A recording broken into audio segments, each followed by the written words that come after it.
अस्सलाम वालेकुम नाज़रीन, आइज़ ऑफ पाकिस्तान से मैं हूं नवाब अहमद। आज मेरे पास एक ऐसी मोटिवेशनल स्टोरी है अस्मा बहन की, जो कि शुरू में तो उनकी 8 साल तक एक नॉर्मल ज़िंदगी थी, नॉर्मल बच्चों की तरह, लेकिन बाद में वो डिसेबल हुई, पैरालाइज़ हो गई। कोई ऐसा हादसा पेश आया, वो भी उनसे पूछेंगे। और उसके बाद 2013 को उनकी शादी हुई और अब उनके 2 बच्चे भी हैं, और जानेंगे उनसे कि एक डिसेबल होकर भी उन्होंने हिम्मत नहीं हारी और इतनी कामयाबियाँ समेटी। बाकी जो भी इनकी कामयाबियाँ हैं वो इनसे ही पूछते हैं। अस्सलाम वालेकुम।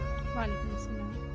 बहन, आप हमें ये बताइएगा कि आप कह रही हैं कि 8 साल तक आप एक नॉर्मल लाइफ आपने गुजारी, तो उसके बाद अचानक का आपको ऐसा क्या हादसा पेश आया जिसकी वजह से आप पैरालाइज हो गई? मुझे एक ना वायरल इन्फेक्शन हुआ था 93 में, जिस तरह आम बच्चों को बुखार होता है। और उसके बाद में वीकनेस स्टार्ट हो गई और फिर पाँव से लेके ऊपर आते आते आते पूरी बॉडी जो थी वो पैरालाइज हो गई थी। Like I was just like dead body, और मैं कोई मक्खी भी नहीं उड़ा सकती थी अपने ऊपर से। और 3 दिन के अंदर अंदर मेरी जो थी ना पूरी बॉडी के साथ इस तरह मतलब हो गया था, आई वाज ऑन बेड।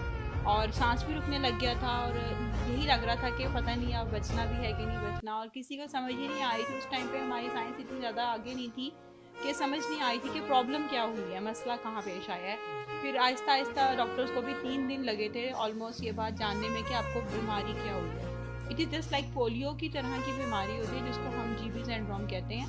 और इसमें आपका नर्वस सिस्टम ब्रेक डाउन होता है, आपके नर्व मसल्स वीक हो जाते हैं। बेसिकली इस टाइम मेरे मसल्स ही वीक हैं। आपने कितना अरसा आप हॉस्पिटल में रहीं और आपका इलाज आपको किसने ज़्यादा सपोर्ट किया जिसकी वजह से आप आज जिस मुकाम पे हैं? हॉस्पिटल में मेरा ऑलमोस्ट 7 to 8 डेज एडमिट रही थी। देन 3 साढ़े 3 साल कंटिन्यूसली मैं हॉस्पिटल जाती रही हूँ। लाइक वो लोग मुझसे बोर हो गए थे शायद कि हर वक्त ही मैं डेली सुबह बच्चे स्कूल जाते हैं और मैं 8 बजे उठ के हॉस्पिटल, और 2 बजे मैं वहाँ से घर आती थी। और मेरे ग्रैंडफादर रिसेंटली रिटायर्ड हुए थे, और वो वहाँ पे आते रहे हैं डेली। वो भी सुबह उठते थे और जिस तरह जॉब पे जा रहे हैं इस तरह वो वहाँ पे पहुँचते थे। मेरे फादर पेरेंट्स मेरे, उन्होंने काफ़ी सपोर्ट किया इस चीज़ में कि मुझे लेके जाते रहे। वरना लोगों ने तो बहुत कहा था मालिश करवाए, फलाना कर लें, और आप ये रहने दें, यूँ कर लें, यूँ कर लें। लेकिन मेरे पेरेंट्स ने काफ़ी अल्हम्दुलिल्लाह सपोर्ट किया। और उसके साथ में ये कि कॉन्फिडेंस मेरे अंदर पहले भी था अल्हम्दुलिल्लाह, और कुछ डॉक्टर्स ने भी काफ़ी कॉप किया। तो इस तरह से करके अल्हम्दुलिल्लाह आई एम हियर नाउ। जब आपकी शादी हुई, आपके जो शौहर थे उन्होंने कोई एतराज़ नहीं किया था कि आप डिसेबल हैं या इतना सा बीमार हैं इस वाले से? नहीं, लोग तो बोलते हैं अब, लेकिन अल्हम्दुलिल्लाह मेरे हस्बैंड ने ऐसी बात कभी भी नहीं की है मेरे साथ में कि आप डिसेबल हैं। इवन के मेरे बच्चे भी मतलब इस चीज़ को फील करते हैं कि हमारी मामा जो हैं वो चढ़ नहीं सकती हैं। और अब तो अल्हम्दुलिल्लाह वो भी इतने बड़े हो गए हैं कि कोई स्टेप अगर आ जाए मैं चढ़ नहीं सकती हूँ बगैर सपोर्ट के, तो मेरे बच्चे मेरा हाथ पकड़ लेते हैं कि मम्मा मैं आपको हेल्प कर देता हूँ। मेरे हस्बैंड भी अल्हम्दुलिल्लाह काफ़ी हेल्प करते रहे, और उनको इतना कॉन्फिडेंस है मेरे ऊपर कि लाइक अब वो अब्रॉड होते हैं तो बच्चों की ज़िम्मेदारी भी मेरे ऊपर, मतलब हमेशा से उन्होंने इस तरह से किया है कि तुम बेहतर कर सकती हो, तुम कर लोगी। तो अल्हम्दुलिल्लाह मैं बहुत अच्छे से हैंडल कर रही हूँ अपने बच्चों को भी, घर को भी, और अब मैंने बिज़नेस भी अल्हम्दुलिल्लाह करना शुरू कर दिया। जो आपने बिज़नेस शुरू किया इस हवाले से आप हमारे व्यूअर्स को थोड़ा तफ़सील से बता दें। हाँ जी, मैंने जो है ये हेयर ऑयल बनाया है, जो कि सबसे पहले मैंने अपने ऊपर अप्लाई किया, देन अपनी मदर, बच्चों पे, और मेल्स के ऊपर भी मैंने इस चीज़ को अप्लाई करके देखा। लोग मोस्टली पूछते हैं कि ये ऑयल आदमियों के लिए भी है। आदमी औरत क्या मतलब, स्कैल्प तो सबका सेम ही होता है, सर तो सबका एक जैसा होता है, तो इसमें कोई भी बात नहीं होती कि आदमी के लिए या औरत के लिए।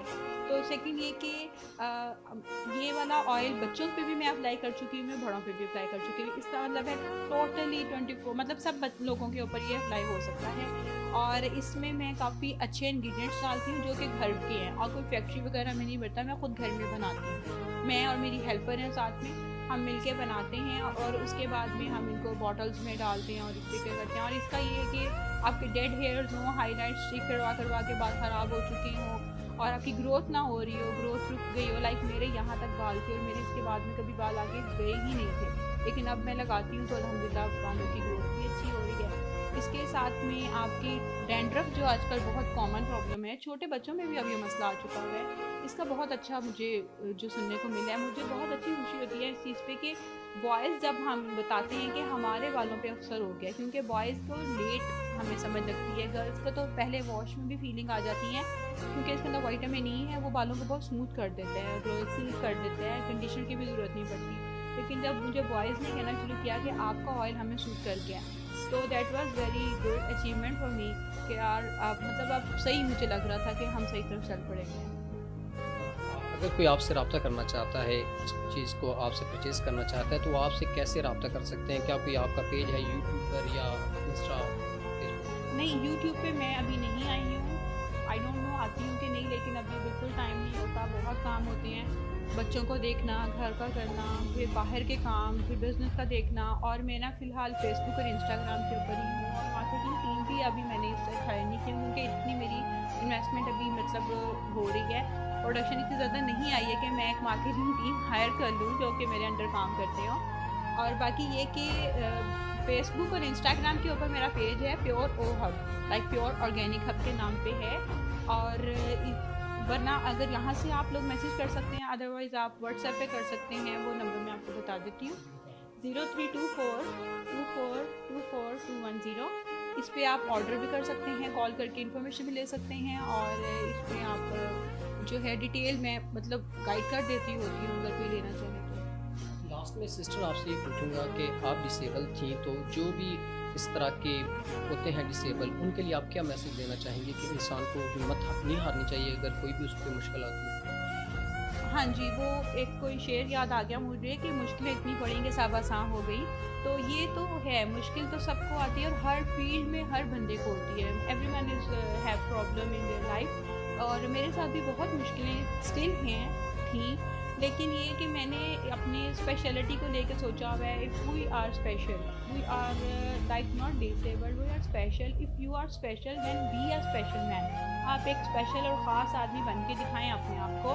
आप एक इंस्पायरिंग स्टोरी बने, आप एक मतलब मोटिवेशन बने दूसरों के लिए, कि दूसरे आपको देख के कहें कि यार वो तो बिल्कुल ठीक है और वो ये काम नहीं करता, और वो एक बंदा डिसेबल्ड या स्पेशल होके भी ये सारे काम कर रहा है। तो अल्हम्दुलिल्लाह मुझे बहुत इस चीज़ पे है, मेरे बच्चे बहुत इस चीज़ पे प्राउड फील करते हैं कि हमारी मदर जो है वो ये सारे काम कर लेती हैं। आप ये भी कर लेती हैं मम्मा, आप ये भी कर लेती हैं मम्मा, आप इस तरह की भी हैं। मतलब ये बहुत अच्छी बात है, और मेरे ख्याल में आपको भी अब मतलब हर बंदे को अपने माइंड में एक बात रखनी चाहिए कि आपने कुछ करना है, कुछ करना है और आगे बढ़ना है, और आप दूसरों के लिए जो है सपोर्टिव बने। ये थी सिस्टर आसमा उस्मान की कहानी कि उन्होंने किस तरह मुश्किल वक्त में अपने आप को स्टेबल किया, मेहनत की, उन्होंने मेहनत का दामन नहीं छोड़ा, और आज वो इस मुकाम पे हैं कि हम उनके पास आए। अगर आज उन्होंने कुछ खुद को साबित किया तो आज हम उनके पास आए और उनकी स्टोरी आपके साथ शेयर की। और जो भी ऐसे डिसेबल या पैरालाइज हो जाते हैं, जिनके साथ ऐसे एक्सीडेंट हो जाते हैं कि वो दोबारा उनकी ज़िंदगी में वो हंसियाँ खुशियाँ नहीं ला सकते और नाउमीद हो जाते हैं, तो ऐसे लोगों को नाउमीद नहीं होना चाहिए, बल्कि उस्मान जैसे सिस्टर की कहानी को वो देखें और इनसे सबक हासिल करें। इसी के साथ अपने उस नवाब अहमद को इजाज़त दीजिए। अल्लाह निगहबान।